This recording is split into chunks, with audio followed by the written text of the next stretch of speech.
The colony world of Iridia was a quiet place. Wide green fields stretched under twin suns, and the people who lived there cared little for the endless conflicts that shook the galaxy. They tilled the soil, raised their crops, and believed that distance and simplicity would keep them safe. To most visitors, Iridia was unimportant, a forgotten planet where time seemed to move slowly. But to Lyra, a young historian who had come searching for stories of the past, Iridia felt different. She sensed that hidden beneath the calm, something waited. Lyra traveled across the colony by wagon, her journal always near her hand. She loved collecting tales from ordinary people, because she believed that history was not only about kings, generals, or fleets of warships. It was also about the farmers, the children, and the quiet villages that endured through time. On one warm evening, as she crossed a dirt path lined with tall golden crops, she arrived at a small farmhouse. There she met Duran, a man who, at first glance, seemed to be the very picture of simplicity. Duran was tall, broad-shouldered, and strong from years of farm work. His hands were rough, his clothes plain, and his words few. He greeted Lyra politely but without curiosity, as though he had seen many travelers before. He offered her water and a place to sit on the porch. His farmhouse was sturdy but modest, built with his own hands, and the fields around it stretched far into the distance. To Lyra, he looked like any farmer. Yet something about him did not fit the picture. His movements were careful and exact, as though every step and every motion had been trained. When he lifted a heavy crate, he did so with the ease of one who understood the balance of weight. His eyes, sharp and watchful, scanned the horizon as though expecting more than just wind and crops. Lyra smiled and began to ask her usual questions. "How long have you lived here, Duran? Do you know the history of this land? Have the people always farmed these fields?" Duran answered politely, but his voice stayed quiet. "I've been here long enough. The land remembers more than I do. As for history, you'll find it in the city archives, not here." He did not seem interested in telling stories, but Lyra was not discouraged. She wrote down notes, observing him more closely. She could not help but feel that his calm was not natural. It was practiced. That night, Lyra stayed in the small guest room of Duran's farmhouse. She listened to the soft hum of insects outside and thought about the man who had welcomed her. The villagers she had spoken to earlier had all described Duran in the same way, a simple farmer who kept to himself. Yet one old woman had whispered a curious remark, "That one hides more than crops in his fields." Lyra turned the words over in her mind. Could it be true? Farmers often had secrets, but this one felt different. There was weight behind his silence, as if he carried memories too heavy to share. The next morning, Duran was already working before sunrise. Lyra watched him from the porch as he moved across the field, cutting and tying the harvest with quick, efficient strokes. His body seemed to follow a rhythm, almost like a soldier marching in perfect order. She wondered where he had learned such discipline. Farmers worked hard, yes, but his way of working looked like training, not just labor. When Lyra walked over, Duran looked up and said, "You shouldn't wander too far alone. There are rumors of raiders near the edge of the colony." She tilted her head. "Raiders? I thought this place was peaceful." "It is," Duran replied. "But peace attracts those who want to break it. The galaxy is wide, and there are always people who will take what others have built." Lyra heard no fear in his tone, only certainty. It was the kind of voice that came from someone who had seen trouble before and knew how to face it. She wrote his words in her journal, curious again about who he truly was. Over the next few days, Lyra remained in the village near Duran's farm. She spoke to other colonists and learned that the raiders were real. Small bands had been spotted in distant hills, attacking caravans and stealing supplies. The villagers grew worried, but most of them believed that the trouble would pass. Iridia had always been overlooked by larger powers. Why would raiders waste their time here? Yet Duran was different. He walked the edges of the fields at night, scanning the horizon. He repaired fences with more care than seemed necessary. He sharpened tools not just for farming, but as though preparing for something else. One evening, Lyra asked him directly, "Why are you so careful? You act like you expect an attack." Duran paused, his hands resting on the handle of a tool. His eyes met hers, steady and unreadable. "When you've seen enough of the galaxy, you learn that trouble always comes. Better to be ready than to be sorry." His words were simple, but behind them was experience. Lyra felt certain now. Duran was not just a farmer. Lyra's curiosity grew stronger with each passing day. She began to watch Joran more closely, noting how his eyes followed every sound, how his steps never made unnecessary noise, how his posture remained balanced even when lifting heavy loads. These were not habits of a man who had lived only in the fields. One night, while Joran was outside checking the fences, Lyra wandered through the farmhouse. She did not mean to intrude, but her historian's mind was hungry for truth. In a small hallway, she noticed a wooden trapdoor covered by a rug. Carefully, she lifted it and saw stairs leading down into darkness. Her heart beat faster. She lit a small lamp and descended. The air below was cool and the walls were lined with old crates. Most were filled with farming supplies, but at the far end of the chamber, she found something unusual. A long case, sealed and hidden under cloth. When she pulled the cloth aside, her breath caught. The case was made of dark metal, etched with faint glowing lines. It did not belong to a farmer's home. With trembling hands, she opened it slightly, and inside lay a blade. It was not like any sword she had seen in the old archives. The metal shimmered faintly with an inner light, and the edges looked impossibly sharp. It was both ancient and advanced, a weapon made for more than farming disputes. Lyra closed the case quickly, her heart racing. She had found proof. Joran was not what he claimed. When she returned upstairs, she found him standing in the doorway, his eyes calm but watchful. He had known. Without raising his voice, he said, "Some things are better left alone, historian." Lyra swallowed, unable to speak. She nodded, realizing that she had touched a piece of a story far larger than she had expected. Joran was no ordinary farmer, and in that moment she understood one thing clearly. Whatever the blade meant, whatever his past was, it would soon matter again. Because trouble was coming, and when it arrived, Joran would not face it as a simple farmer. The colony of Iridia had always been quiet, but that peace began to break when the first reports of raiders spread. Caravans traveling between villages disappeared without a trace. A small settlement at the edge of the valley was left in ruins. Its barns burned, its people scattered. The news reached Joran's village one morning, carried by frightened travelers. The villagers gathered in the square, their voices trembling. Some wanted to leave everything and flee to the larger cities. Others argued that if they abandoned their farms, they would lose their only livelihood. Fear divided them. Lyra watched all this with careful eyes. She had traveled to many worlds, and she had seen how quickly fear could spread through ordinary people. But this time she was not only an observer, she was part of the story now. Her thoughts returned again and again to the hidden blade she had seen beneath Joran's farmhouse. Joran stood at the edge of the crowd, silent as usual. He said nothing as the villagers argued. His arms were crossed, his face unreadable. Yet when the meeting ended and people returned to their homes, Joran remained in the square watching the horizon. Lyra approached him cautiously. "You knew this would happen, didn't you?" His eyes turned toward her, steady and calm. "I suspected it. Peace never lasts forever." "Then why not tell them what you can do?" Lyra asked. "They look to you already. If you showed them, no." His voice was firm, cutting her words short. "The blade is not for them to see." "Not yet," Lyra frowned. "But if the raiders come here, they will come," Joran said quietly. "And when they do, we will face them. But a weapon like that," he paused as though searching for the right words, "changes everything. Once it is raised, it cannot be forgotten. I will not show it unless there is no other choice." Lyra studied him. He looked calm, but she could sense a storm hidden inside him. She wanted to ask about his past, about the wars he must have fought, but something in his eyes told her not to press further. That evening, Lyra walked through the village. The people were tense, their eyes darting at every sound. Parents called children inside before the sun had fully set. Farmers who once laughed and sang as they worked now moved in silence, as if waiting for something dreadful.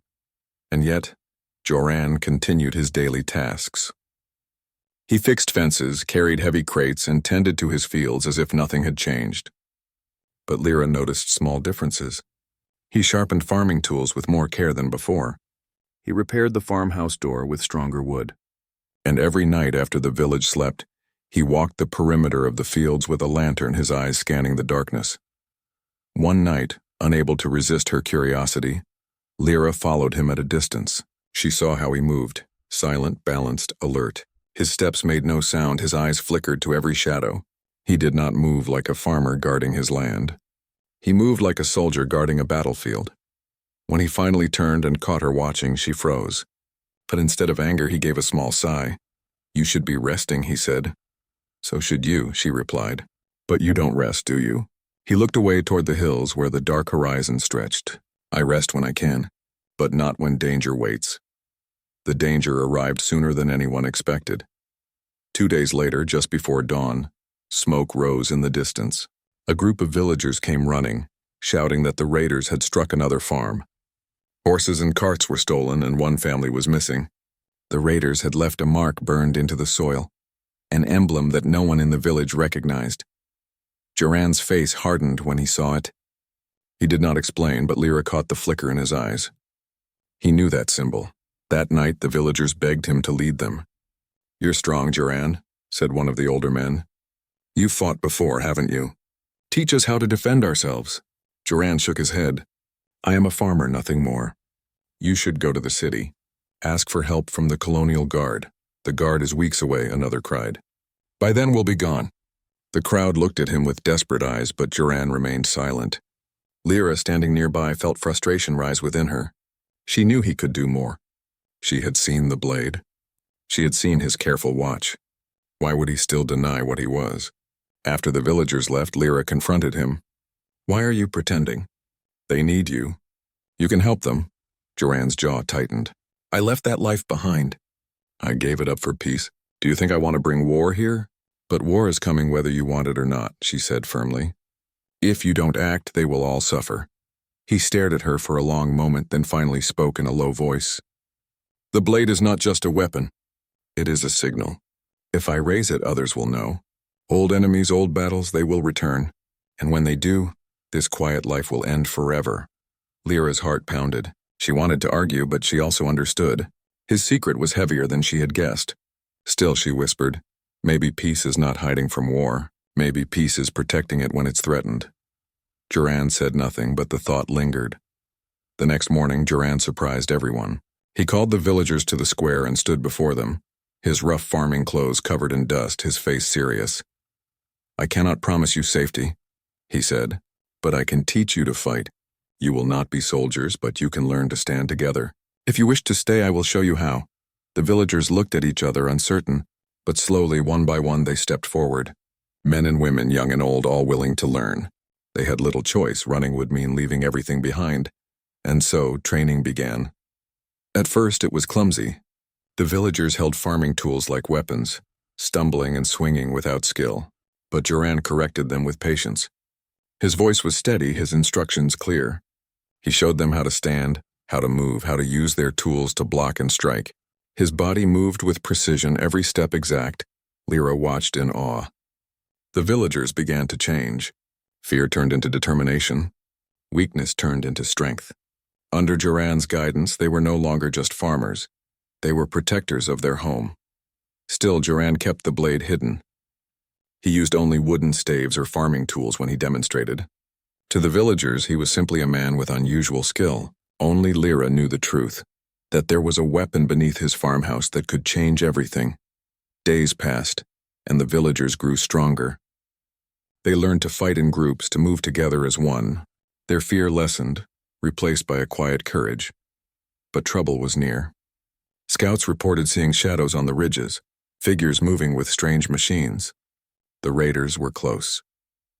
One evening, as the villagers practiced in the square, the sound of a horn echoed through the valley.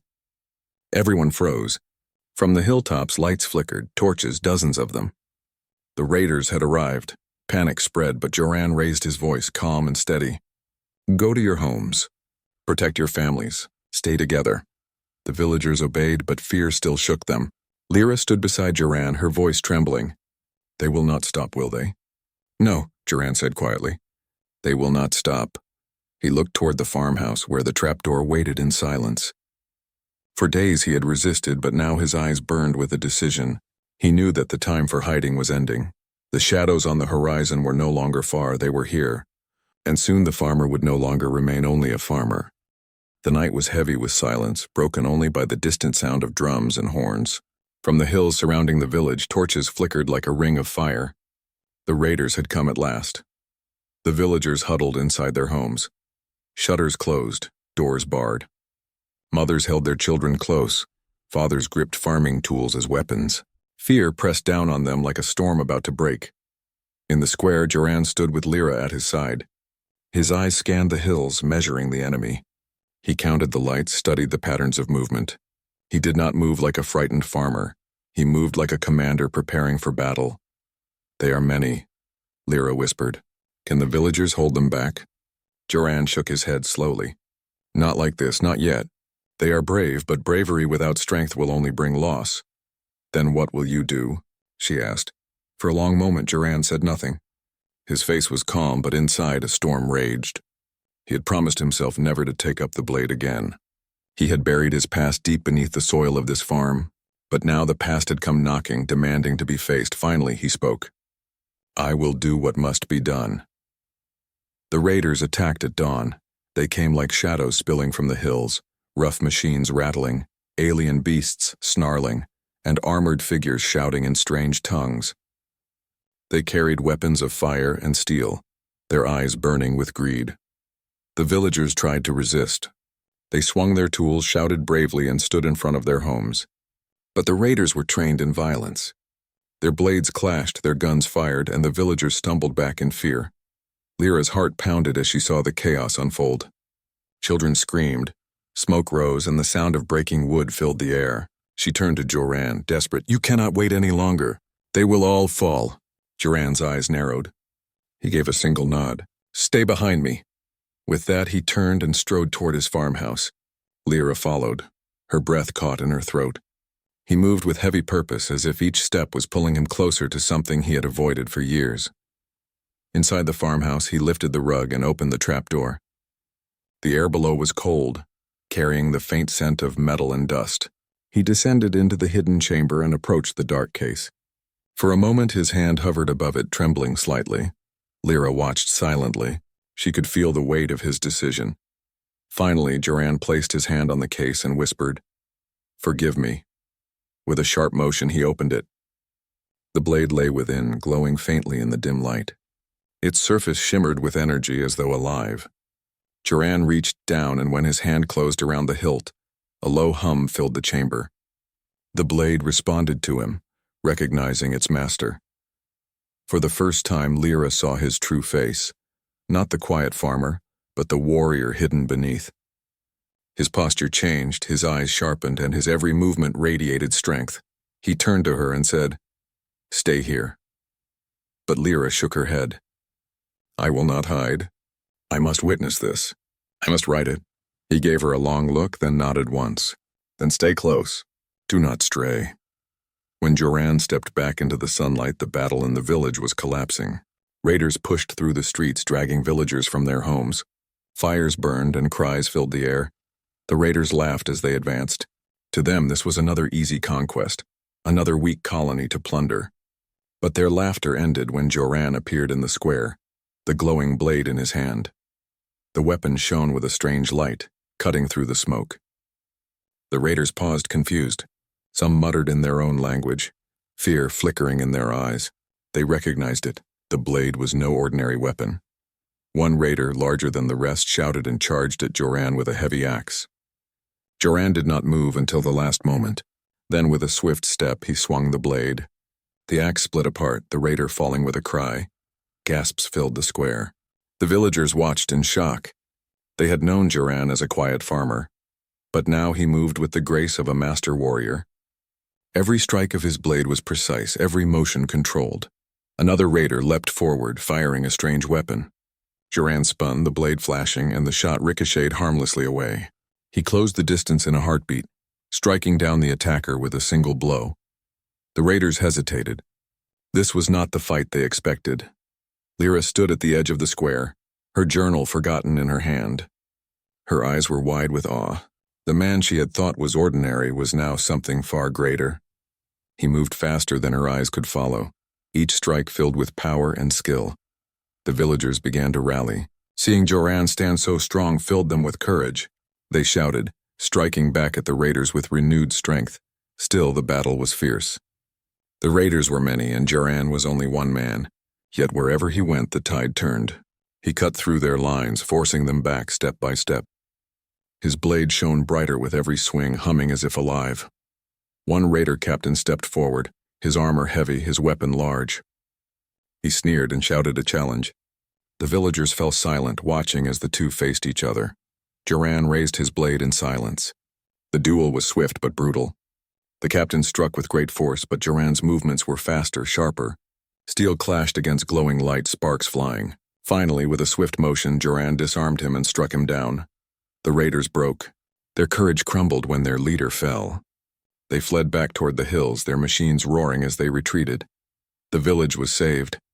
For a long moment, silence hung over the square. Smoke drifted through the air, and the villagers stared at Duran with wide eyes. He stood in the center, the blade still glowing in his hand.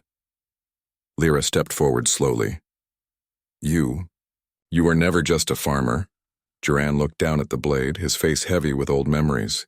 "No," he said softly. "I was not." The villagers began to cheer, their fear turning to relief. They gathered around him, calling him a hero, thanking him for saving them. But Duran did not smile. His eyes remained fixed on the horizon where the raiders had fled. "They will return," he said quietly, "and not only them. The blade has been seen again. Others will come. The peace we knew is gone." Lyra heard the sorrow in his voice, but she also saw something else. Resolve.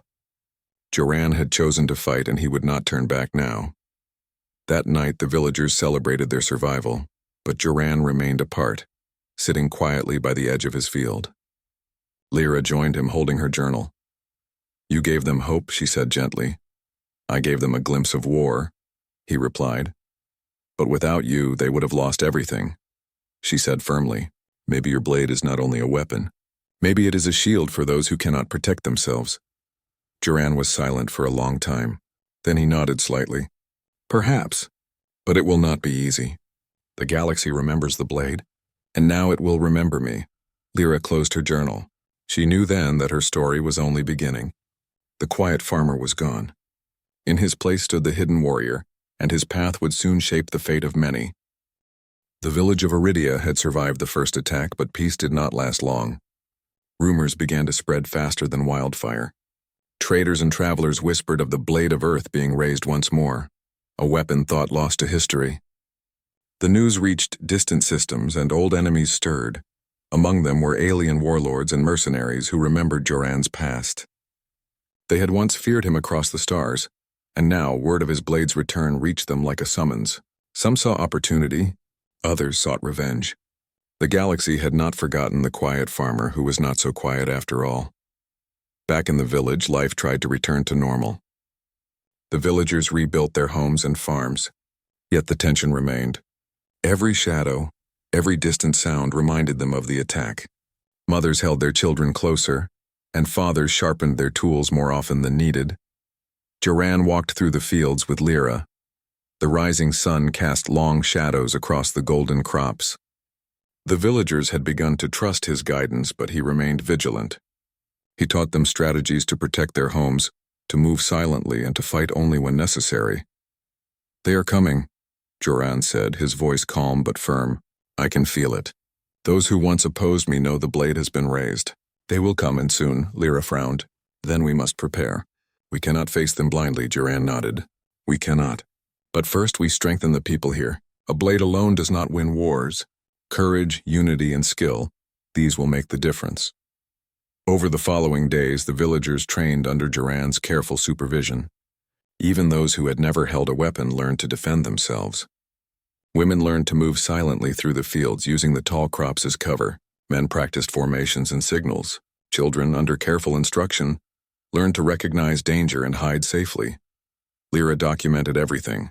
She knew that the galaxy needed to remember this story, not just of a weapon, but of ordinary humans learning to rise against impossible odds. One morning, scouts returned with urgent news. From the distant hills, fleets of alien ships had been sighted moving toward the planet. They carried warriors armed with weapons far stronger than those of the raiders. The enemy was not small this time. They were organized, experienced, and determined. Duran studied the scouts' reports and the terrain. He knew that a direct confrontation would be devastating. He gathered the villagers in the square. "They come for the blade," he said, "and for us. We are no longer a hidden farm, but we are not helpless. We fight smart, we fight together, and we fight for our home. The galaxy may think we are weak, but they will soon learn that humanity is not so easily defeated." The villagers listened, fear mixed with determination. They had seen Joran fight once. They had felt hope ignite in their hearts. Now they would stand ready for the challenge ahead. As the alien ships approached, Joran and the villagers prepared defenses. Trenches were dug, barricades erected, and signals set for warning. Every field and every building became part of a strategy. At night, Lyra watched Joran quietly. "Do you think they will understand?" she asked. "Understand what?" He replied, "That we are not just farmers. That humanity is stronger than they believe." He looked at her, eyes reflecting both sorrow and resolve. "They may never understand, but they will learn. That is enough." The first battle lines were drawn, and the quiet village of Iridia became the stage for a test of courage and unity, unlike anything the galaxy had seen. The day of the attack came. Alien ships descended, landing their warriors near the fields. The villagers, now trained and disciplined, held their positions. Joran led them from the front, the glowing blade in his hand. The enemy struck with fire and steel, but the villagers moved as one, blocking, dodging, and countering under Joran's command. Each strike of the blade inspired those around him. Every swing was precise, every step measured. Lyra watched from a safe vantage point, her heart racing. She saw the villagers she had met just days ago now fight with courage she had never imagined. They were ordinary humans, yes, but under Joran's guidance they became protectors of their world. Hours passed. The battle was fierce. The aliens had power, but the humans had strategy, courage, and the blade. Slowly, the tide began to turn. The invaders faltered under coordinated attacks and clever traps set by Joran and his people. By the end of the day, the alien forces retreated. They had underestimated the strength of a united village. Iridia stood victorious. The galaxy, through rumors and travelers, would soon hear of the farmer who wielded the blade and led ordinary humans to triumph. After the battle, the village was quiet. Smoke rose from the fields and homes that had been damaged, but no lives were lost. The villagers worked together, rebuilding what they could. For the first time, there was pride alongside exhaustion. They had survived, and they had proven themselves. Joran walked among the people, offering guidance and comfort. Though he carried the blade, he used it only to show strength, never to strike. Lyra walked beside him, her journal filled with the story of courage, unity, and hidden strength. "You've done more than fight," she said softly. "You've shown them who they can be." Joran looked at the fields, golden under the twin suns. "No, they did it themselves. I only showed the way." Even as peace returned, Joran knew this was only the beginning. The blade had been seen. Others in the galaxy would hear of it, and some would come seeking it. Yet he did not fear. He had chosen his path, and humanity had proven itself stronger than even the greatest of enemies expected. Lyra recorded every detail. She knew that the story was no longer just about a weapon. It was about ordinary humans rising to challenges beyond their understanding. It was about courage, unity, and hope. The villagers gathered in the square that evening, celebrating quietly. Joran stood at the edge, the blade resting at his side. Children laughed and ran. Parents smiled and talked, and the horizon glowed with the setting suns. A messenger arrived from a distant city, bringing news. Word of the victory had spread across the galaxy. The farmer who wielded the blade was now a legend. Stories of the village's courage would travel far and wide. Lyra smiled, writing the final notes in her journal. "This is history," she whispered, "and it begins with a simple farm, a hidden warrior, and the courage of those who dared to rise." Joran watched the horizon. The galaxy was vast, and challenges would come again, but for now humanity had stood tall. For now the quiet village had shown that even the smallest of people could rise to greatness, and in that moment the farmer, once thought simple, rested. The blade had chosen its time, and humanity had shown its strength. The story of Iridia, the blade, and the hidden warrior would echo through the stars. For the first time, the galaxy understood that courage could not be measured by size or numbers, but by the will to fight for what is right. Joran looked at Lyra and nodded. "We have survived this time. But the story is not over." "No," she agreed. "And when it continues, the galaxy will know the truth." Humanity is never as weak as it seems. Together they watched the twin suns set, the fields golden and peaceful once more. The battle was over, but the legend of the blade and the quiet farmer who became its master would live forever.